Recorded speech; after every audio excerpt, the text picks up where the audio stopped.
ମନ୍ଦାରେ ଭଲ ହଉଛି ଭଲରେ ମନ୍ଦ ହଉଛି ମନ୍ଦାରେ ଭଲ ହଉଛି ରେ ଧନ ଧନ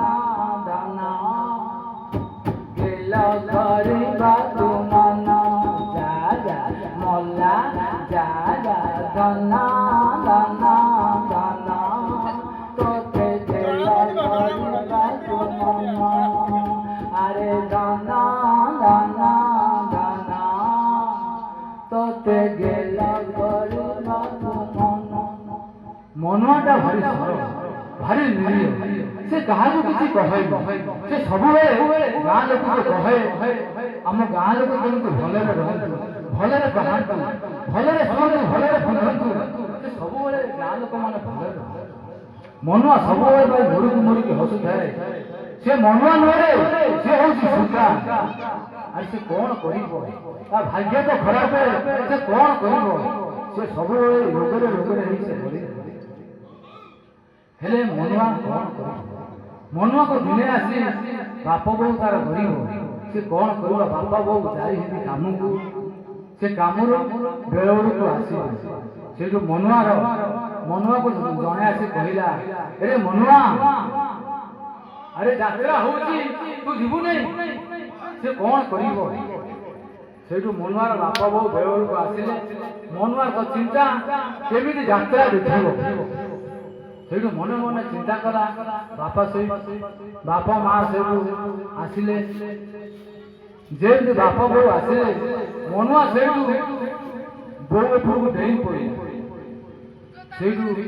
ବୋଉର ଲୁଗା ଖସିଗଲା ସେଇଠୁ ବାପା ସେଇଠୁ ତାକୁ ଦି ଝାପଝା ମାରିଲା କହିଲା ଆରେ ମନୁଆ ଆମେ କାମ କରି କରି ଆଇଲୁ ତୁ ତା ନିଗାଟାକୁ ତା ଉପରେ ଠିଆ ହେଇ ଚିରିଦେଲୁ ତାକୁ ଯେମିତି ଦି ଚକଟମା ମାଇଲା ମନୁଆ ସେଇଠି କାନ୍ଦି କାନ୍ଦି ବହୁତ କାନ୍ଦିଲା ମନୁଆ କଣ କରିବ ମନୁଆ ସେଇଠୁ ତା ମା ତାକୁ ସେ ଲୁଗା କାନ୍ଦିରେ ଘୋରେଇ ଦେଲା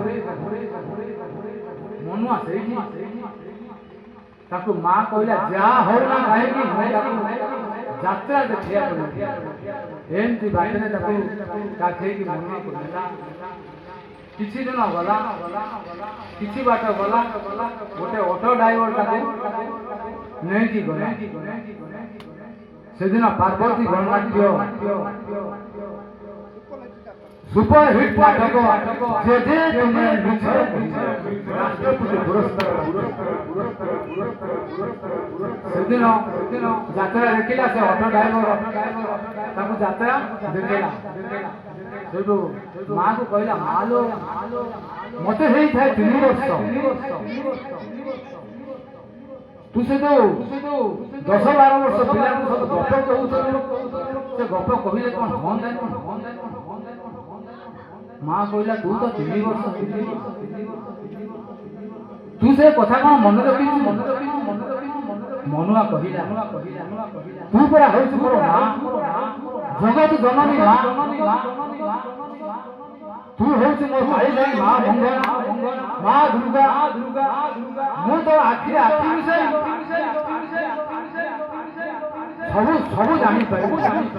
तू होइछ मोर माँ जगत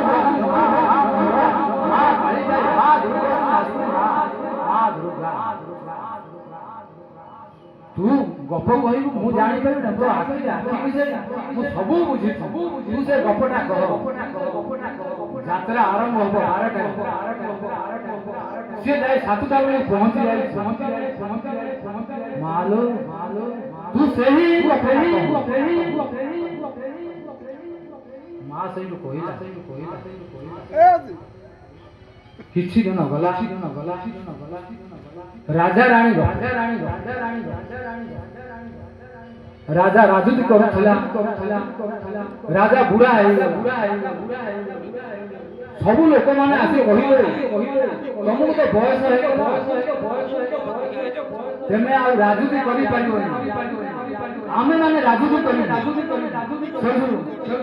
बेंगुरा पिटे राजा आसी रानी तो आगे कांदी बोला हम कौन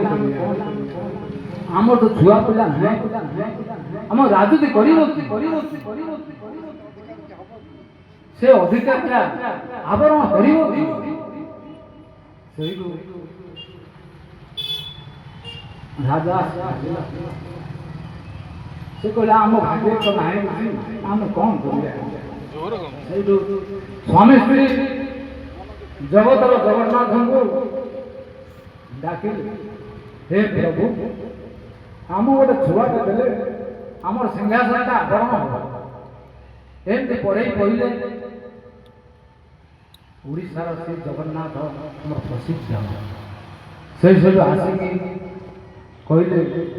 ତମର ନିଶ୍ଚୟ ଗୋଟେ ପିଲାଟା ହେଲା ସେଇଠୁ ଘରକୁ ଫେରିଲେ ରହିଲେ ସେଇଠୁ ରାଜା ରାଜୁତି କଲେ କିନ୍ତୁ ରାଣୀଙ୍କ ପେଟରେ ଗୋଟେ ଶିଶୁଟେ ରହିଲା ଯେମିତି ରହିଲା ସେଇଠୁ ବୟସ ଆପେ ଆପେ 10 ମାସ 10 ଦିନ ହେଇଗଲା ରାଜା କହିଲେ ମନ୍ତ୍ରୀ କି ତୁ ଏମିତି ଗୋଟେ ମନ୍ତ୍ରୀ ଏମିତି ଗୋଟେ ଶିକ୍ଷିତ ପଣ୍ଡିତ ଆଣିବୁ ଆମର ଯେମିତି ଗୋଟେ ପୁଅ ହବ ସେଇଠୁ ପଣ୍ଡିତ କହିଲା ମୁଁ ଯଦି ସତ କଥା କହୁଛି ଯଦି ଶିକ୍ଷିତ ପଣ୍ଡିତ କଥା କହୁଛି ସେ ଠିକ କଥା କହିକରି ରାଜାଙ୍କ କତିରୁ ସବୁ ଅଧିକାର ଜମି ବାଡ଼ି କିଛି ପଇସା ନେଇଯିବ ହେଲେ ମୋର ଲାଭ ହବ କ'ଣ ଯଦି ରାଜା ଯଦି ପତ୍ରେ ପତ୍ରେ ଯାଏ ମନ୍ତ୍ରୀ ଡାଳେ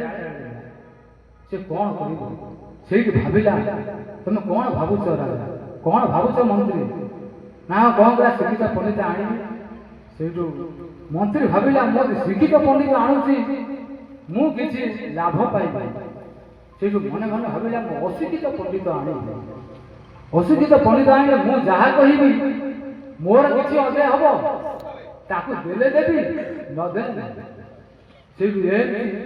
ସକାଳୁ ବସା ଧୋଇ ପଖାଳ ଭାତ ଖାଇକି ଗଲା ଶିକ୍ଷିତ ପଣ୍ଡିତ ପାଖ ଏମିତି ଯାଉ ଯାଉ ସବୁଠି ଲେଖା ହେଇଛି ଶିକ୍ଷିତ ପଣ୍ଡିତ ଅଶିକ୍ଷିତ ପଣ୍ଡିତ କୋଉଠି ନାହିଁ ଏମିତି ଯାଉ ଯାଉ ରାଣ୍ଡି ପୁଅ ବ୍ରାହ୍ମଣ ସେ ଛେଳି ମେଣ୍ଢା ସବୁ ଜଗିଛି ସେ ଏମିତି ଫେରିକି ପଳେଇ ଯାଉଥିଲା ଶିକ୍ଷିତ ପଣ୍ଡିତ ସବୁଠି କିନ୍ତୁ ସେ ଫେରି ପଳେଇ ଯାଉଥିଲା ଯେ ପଣ୍ଡିତ ନାହିଁ ମୁଁ କରିବି କ'ଣ ରାଜାଙ୍କ ଆଗରେ କହିବି ପଣ୍ଡିତ ନାହିଁ ସେଇଠୁ ଯାଉ ଯାଉ ଗୋଟେ ଚାଳ ଘର ସେଠି ମା ପୁଅ ବସିଛନ୍ତି ଅଶିକ୍ଷିତ ପଣ୍ଡିତ ଲେଖା ହେଇଛି ଏମିତି ଲେଖା ହେଇଛି କହିଲା ମାଉସୀ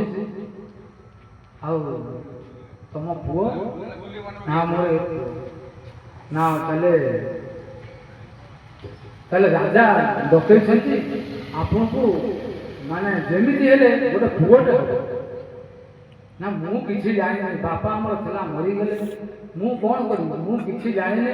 ପୋଥି ସବୁ ଅଛି ହେଲେ ମୁଁ ଜାଣିନି ପୁଅ କି ଝୁଅ ହବ ମୁଁ କେମିତି କହିବି ନା ତତେ କହିବାକୁ ପଡ଼ିବ ମା ତାର ମନା କଲା ନା ଆମେ ସେ ଭୁଲ କାମ କରିବୁନି